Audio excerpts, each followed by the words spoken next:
If you're listening to this, it's already too late. That's not a dramatic line. That's not a teaser. I mean it. Urban legends aren't just stories. They're not fun little lies to tell around campfires or ghost games you play at sleepovers to scare the quiet kid in the corner. They're warnings, rituals. And if you don't take them seriously, they notice. I used to laugh at them. Bloody Mary, the vanishing hitchhiker, the hook scratching the car door. I rolled my eyes at all of it. You probably do too. I thought people who believed in legends were gullible, desperate for mystery in a boring world. But here's the truth. I'd give anything to go back to that boring world. Because one of them followed me home. No, scratch that. More than one. And before you get clever and think, well, this is just another creepypasta, let me stop you. If you hear these names, if you picture their stories, if you let the fear linger even for a second, you're feeding them. You're opening the door just like I did. I can't tell you everything. Not yet. But I'll tell you this much. The night I mocked them, something impossible happened. Something that made me realize the stories are older, hungrier, and more dangerous than I could ever imagine. And I've been running ever since. I wasn't always like this. Back then, I was the friend who ruined ghost stories. You know the type. Everyone would be sitting in the dark with a flashlight under their chin, whispering about some hitchhiker who vanished from the back seat, and I'd be the one to say, well, maybe she just called an Uber. Yeah, that was me, the buzzkill, the rational one, the guy who thought he was too smart to get scared. It wasn't that I hated horror. It was fine in movies, when it was obviously fake. But when it came to actual legends, the kind people swore were true, I couldn't help myself. Bloody Mary? Please. Some drunk teenager probably made that up after staring too long at her own reflection. The hook-handed killer scratching at lovers' cars? Yeah, because psychos with prosthetics are just hanging out in parking lots. And don't even get me started on those chain emails from the early 2000s. Forward this to 10 people, or the girl in white will appear at the foot of your bed. Sure, totally scientific. My friends hated it. Or maybe they just hated that I never played along. One night, someone finally called me out. If you're so sure, why don't you prove it? I laughed. Prove what? That fairy tales don't kill people? They grinned. Fine then, Bloody Mary. Do it tonight 3 times in the mirror. I should have kept my mouth shut. Instead, I smirked and said, hell, I'll do it twice, just to rub it in. That's the thing about being a skeptic. You start to believe you're untouchable, like the rules of the story can't touch you because you're not buying into them. But I know now, that's the trap. When you mock them, they listen. When you dare them, they answer. And that night, I dared every single one of them to prove themselves. So that night, after a few too many beers and way too much bravado, I found myself standing in my friend's bathroom with the lights off. Come on, man, one of them called through the door, muffling laughter. Say it 3 times, then we'll all know you're not scared. Not scared, I was bored. The mirror was barely lit by the street lamp bleeding through the window blinds, and my reflection looks tired, blurry, distorted. I smirked at it. All right, Bloody Mary, let's do this. I cleared my throat, exaggerated it for effect. Bloody Mary, Bloody Mary, Bloody... I stopped just before the 3rd one, paused, drew it out for drama. I could practically hear my friends holding their breath outside the door. Then I whispered, Mary. Nothing. I laughed. Wow, spooky. I opened the door, gave a bow, and my friends booed at me like I'd bombed on stage. One even threw an empty chip bag at my head. We all laughed it off. And for a few minutes, it was funny. until I closed the door behind me later that night and caught something strange in the mirror. I swear my reflection was late. Just a second, maybe less, but it didn't move when I did, like it lagged behind. I told myself it was the beer, the dim light, my imagination. But when I leaned closer, I swear there was another shadow behind mine, taller, wrong somehow. I blinked and it was gone. I didn't tell anyone. You don't admit stuff like that when you've just spent the night mocking legends. You don't give your friends the satisfaction.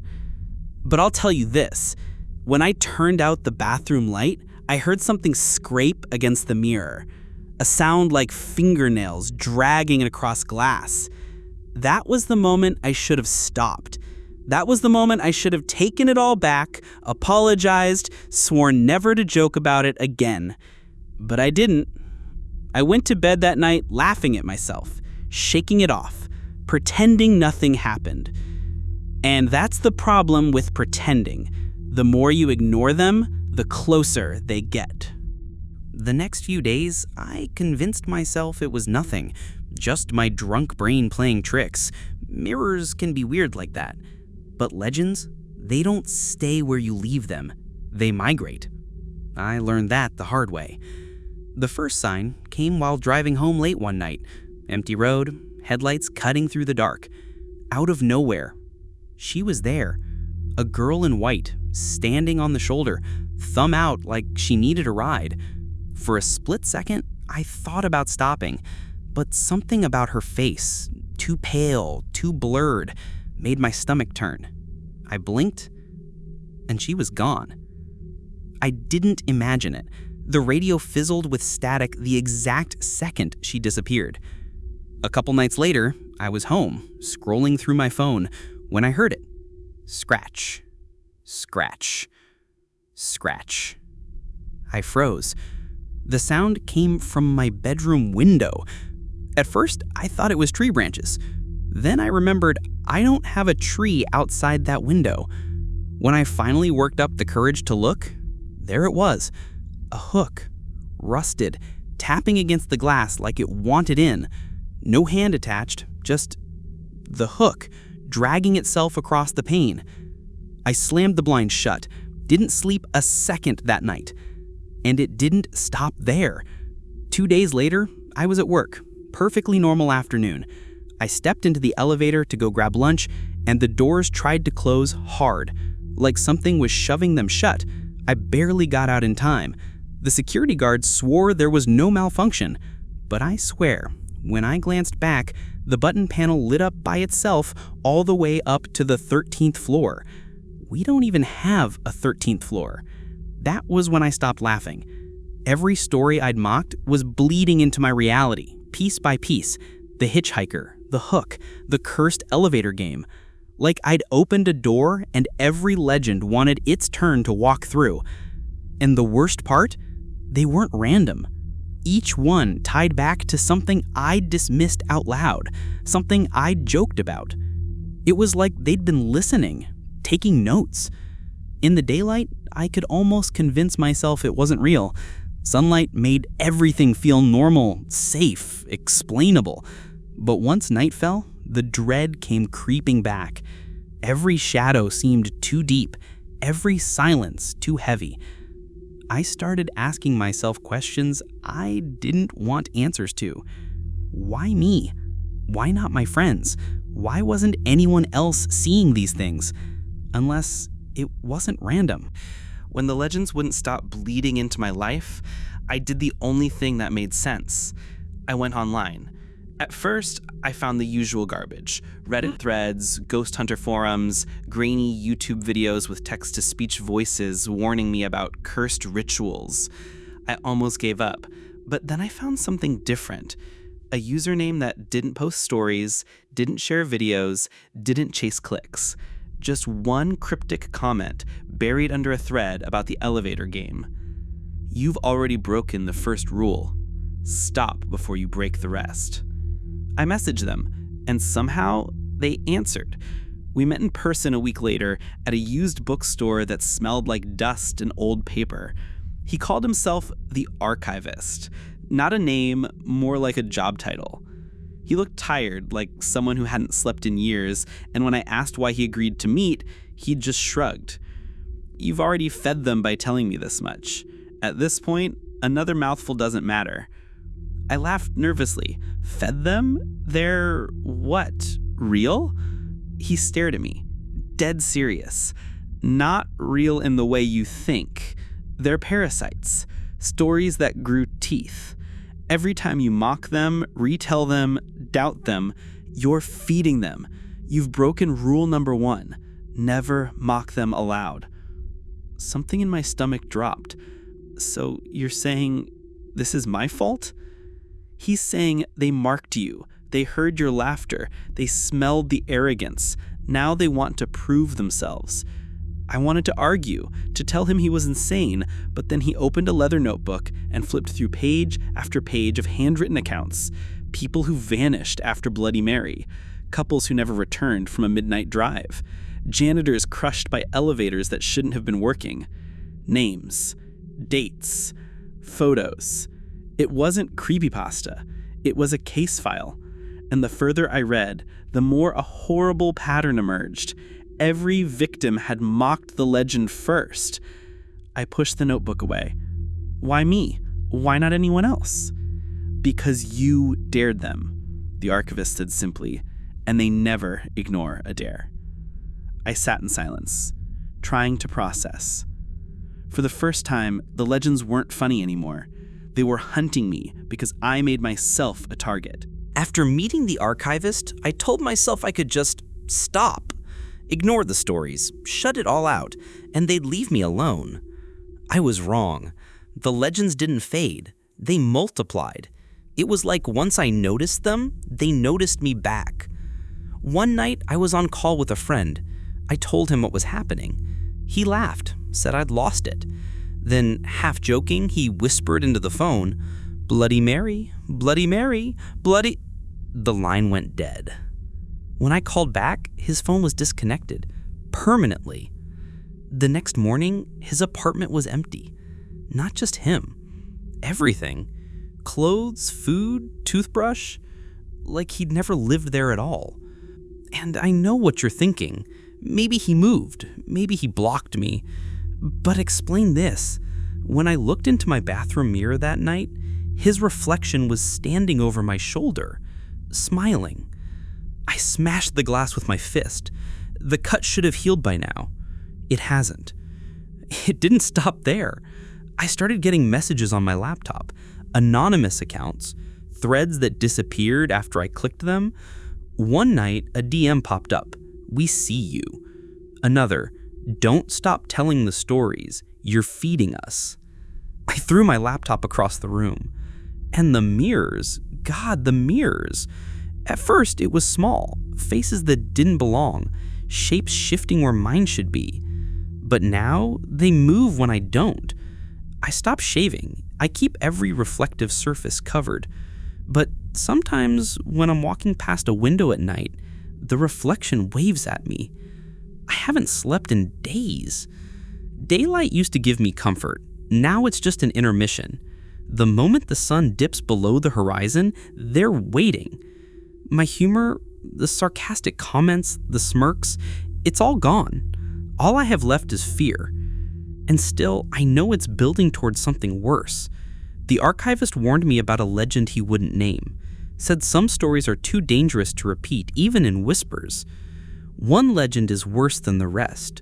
The one they never tell out loud, he told me. I think that's what's coming for me, but I can't share the last rule. If I do, you'll be hunted too. Do you understand? Last night, I found something outside my door. At first, I thought it was a prank, just a rusty old hook lying there on the mat. But when I picked it up, it was warm, like someone had been holding it only seconds before. This isn't a game anymore. No more denial. They're real, and they want me. The archivist was wrong about one thing. It isn't that the legends feed on belief. They feed on attention. Every whisper, every retelling, every nervous laugh is a breadcrumb trail straight back to them. And the worst one, the one I wasn't supposed to hear about, thrives on exactly this. On stories like the one I'm telling you right now. It doesn't have a name, not one anyone says out loud. Just a description. The listener. The rule is simple. Once you hear its story, it knows you exist. And now that I've told you about it, it knows you too. You think you're safe because this is just a video, just another creepy voice on the internet. But that's what I thought. That's what everyone thinks, right up until they notice the signs. A shadow behind your reflection that shouldn't be there. A word scratched into your window even though no one was outside. The faint sound of someone breathing when you're alone. If you stop listening now, close the page, walk away, you might be okay. Some people are. But most can't resist. They keep listening, keep feeding it, until it follows them home the same way it followed me. And if you're thinking, well, I'll just forget about it, good luck. Try not to remember this story tonight when you look into the dark corners of your room. Try not to picture me telling you that the listener is already there, waiting for the silence after this recording ends. Because the silence is when it moves. This isn't entertainment anymore. This is the curse itself. If you've made it this far, I'm sorry. That means you've already heard too much. And if the archivist was right, and God, I know he was, then you're not just a listener anymore. You're a participant. I wish I could tell you how to survive this. I wish there was a ritual, a prayer, some kind of salt circle that would make them leave you alone. But there isn't. All I can give you is the warning I ignored. Don't mock them. Don't test them. Don't even doubt them. Because the moment you do, they know. Maybe you've already noticed the signs. The flicker in the corner of your eye, the shadow that doesn't quite line up with your own, the faint scratching sound you thought was just the wind. That's how it starts. That's how it started for me. If you've seen them, if you've felt them, share it. Leave it in the comments. Tell someone. Warn someone.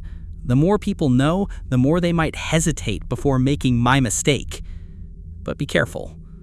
If you repeat the stories the wrong way, you'll be feeding them. And me? I don't think I have much time left. The mirror across the room is dark now. I can't see myself anymore. Just a shape, waiting. So I'll leave you with this, the only truth I have left. Urban legends are real. Doubt them, and you invite them in.